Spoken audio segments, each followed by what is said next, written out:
রাধে রাধে বন্ধুরা, জয় গৌর জয় নিতাই। তোমরা যারা একাদশী করো তারা তো জানোই, আর যারা একাদশী করো না তাদেরও বলবো যে এই একাদশীর মাহাত্ম্যর কথা শুনবে, আর একাদশী যদি করতে পারো খুবই ভালো। আমি তোমাদের অনুরোধ করব, বিশেষ করে তোমরাও করো, তোমরাও এই একাদশী ব্রত করো, বাড়ির সকলে মিলে করো। তা বলে বলবো না যে একদম নির্জলা করো, কিছু খেয়ে দিয়ে করো, ঈশ্বরের ভগবানের ভোগ খেয়ে করো, প্রসাদ খেয়ে করো, যেভাবে হোক করো তোমরা, এটাই তোমাদের কাছে আমার অনুরোধ, আর কিছু না। আচ্ছা, তোমাদের যে কথা বলি, 5ই জ্যৈষ্ঠ শ্রী শ্রী মোহিনী একাদশী উপবাস। 5ই জ্যৈষ্ঠ শ্রী শ্রী মোহিনী একাদশীর উপবাস। সেই সেই প্রত্যেকটা একাদশী তোমাদের বলি যে প্রত্যেকটা একাদশীর কিন্তু মাহাত্ম্য আছে, সেই মাহাত্ম্য কথা তোমাদের বলি। এই একাদশীর মাহাত্ম্য,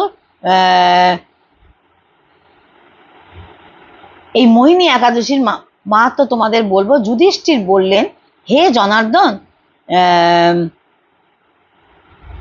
শুক্লপক্ষের কোন একাদশী হয়, তার ফল কি আর বিধি বা কি? এটা যুধিষ্ঠির বললেন। ভগবান শ্রীকৃষ্ণ বললেন, পুরাকালে পরম বুদ্ধিমান শ্রী রামচন্দ্র মহিষী বশিষ্ঠ মুনিকে একথা জিজ্ঞাসা করেছিলেন, যা আজ তুমি আমায় প্রশ্ন করলে। রামচন্দ্র তখন সমস্ত পাপ তাপ ক্ষয়কারী, সর্ব দুঃখ বিনাশক সকল ব্রতদের মধ্যে উত্তম ব্রত সম্পর্কে উপদেশ চাইলেন। বশিষ্ঠ মহারাজ বললেন, বৎস রাম, তুমি উপযুক্ত প্রশ্নই রেখেছ আমার কাছে। মানুষ তোমার নাম নিয়ে সব পাপ থেকে শুদ্ধ হয়ে যায়, আর তুমি কি না জগতের কল্যাণ কামনায় এই পবিত্র উত্তম ব্রতের কথা জানতে চাইলে?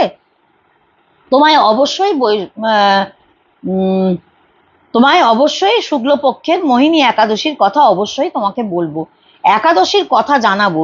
সর্ব পাপ হারি উত্তম এই ব্রত প্রভাবে মানুষ মোহজাল তথা পতিত অবস্থা থেকে উদ্ধার পায়। পবিত্র সরস্বতী নদীর তীরে ভদ্রাবতী নামে এক সুন্দরী নগরী ছিল, যেখানে ধৃতিমান নামে চন্দ্রবংশীর একজন রাজত্ব করতেন। তিনি ছিলেন সত্য প্রতিজ্ঞ। এই নগরী ধর্মপাল নামে একজন বৈশ্য বাস করতেন এই নগরে, যিনি ছিলেন সমৃদ্ধশালী এবং দানশীল, দয়াবান, পুণ্যকর্মা। সাধারণ লোকদের সুবিধার্থে জলাশয়, উদ্যান, মঠ, গৃহ ইত্যাদি নির্মাণ করেছিলেন তিনি। পরম বৈষ্ণব, সদা শান্ত স্বভাব। এই ধনপালের ছিল 5 পুত্র, সুমনা, দ্যুতিমান, মেধাবী, সুকৃত এবং ধৃষ্ট বুদ্ধি। আর এই কনিষ্ঠ পুত্র ধৃষ্ট বুদ্ধির কাজই ছিল পাপ কর্মে নিজেকে সংলগ্ন রাখা, জুয়া খেলা, অন্যের সাথে দুর্ব্যবহার করা, লম্পট। এই ধৃষ্ট বুদ্ধির দেবতা ব্রাহ্মণ ও পিতামাতার প্রতি কোনো শ্রদ্ধাই তার ছিল না। তার মতিগতি ছিল দেব পূজনে, না ছিল ব্রাহ্মণ সেবায়। তার কিছুতেই তার মতিগতি ছিল না, ভালো কাজে তার কোনো মতি ছিল না, এটাই এখানে বলা হয়েছে। এই দুষ্টাত্মার অন্যায় পথে পিতার অর্থ বরাবাদ করাই ছিল তার। আচ্ছা সরি, এখানটা ভুল বললাম, প্রিন্টটা গন্ডগোল করেছে, তো কিছু মনে করো না বন্ধুরা।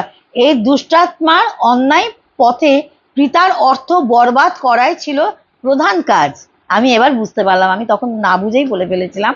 যাই হোক, প্রিন্টটা এর জন্য ক্ষমা করে দিও। একদিন প্রকাশ্যে একজন দুষ্টা রমণীর সাথে খোলা বাজারে অন্তরঙ্গ ভাবে ঘুরতে দেখে তার পিতার তাক লেগে গেছিল, মানে অবাক হয়ে গেছিল। পিতা তাকে ঘর থেকে বের করে দিল। হ্যাঁ, বন্ধু বান্ধবেরাও তাকে দূর দূর করে তাড়িয়ে দিল। এখন ধনশূন্য হয়ে সে দিন রাত শোক সাগরে নিমগ্ন হয়ে দুঃখ কষ্টে এদিক ওদিক ঘুরে বেড়াচ্ছেন। কিন্তু পূর্বজন্মের কোনো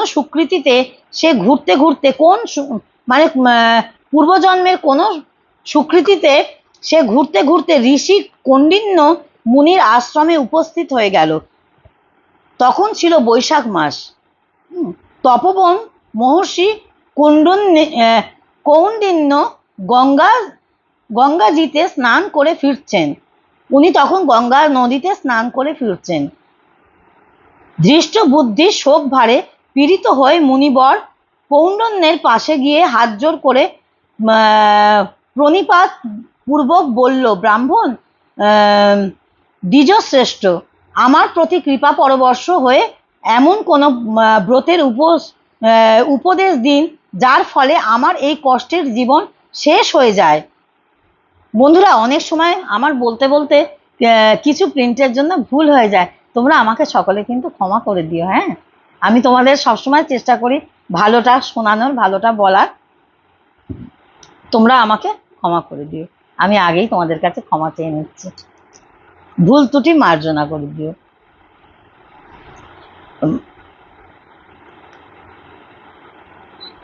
মহর্ষি কৌন্ডিন্য বললেন, বৈশাখ মাসে শুক্লপক্ষের একাদশী মোহিনী সমাগত প্রায়। মোহিনীর উপবাস করে প্রাণীকুল অনেক জন্মের জমা পর্বত প্রমাণ পাপ রাশিও নষ্ট হয়ে যায়।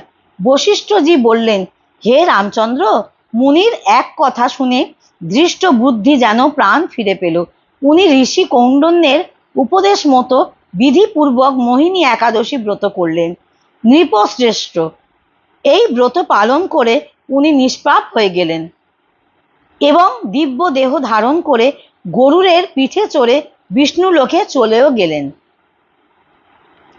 তাই এই প্রকারের মোহিনী একাদশী ব্রত সুউত্তম।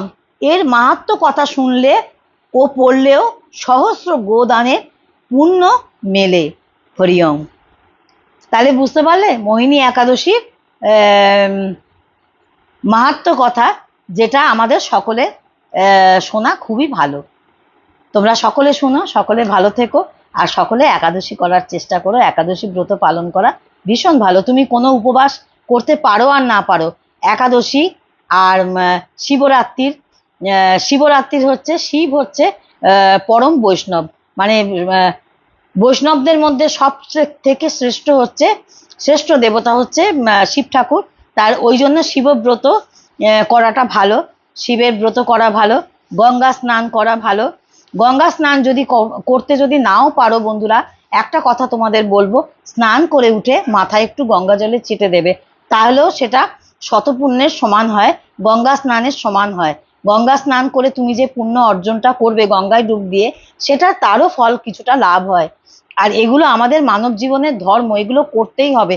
এগুলো না করলে আমাদের আবার একটা পরের একটা জীবন আছে, সেই জীবনটা খুব কঠিন, সেই জীবনটা ভীষণ কঠিন, ভীষণ শক্ত, আর ভীষণ সেটা মানে সেটাকে মানে সেইটা কল্পনা করা যায় না সেটা কতটা কঠিন।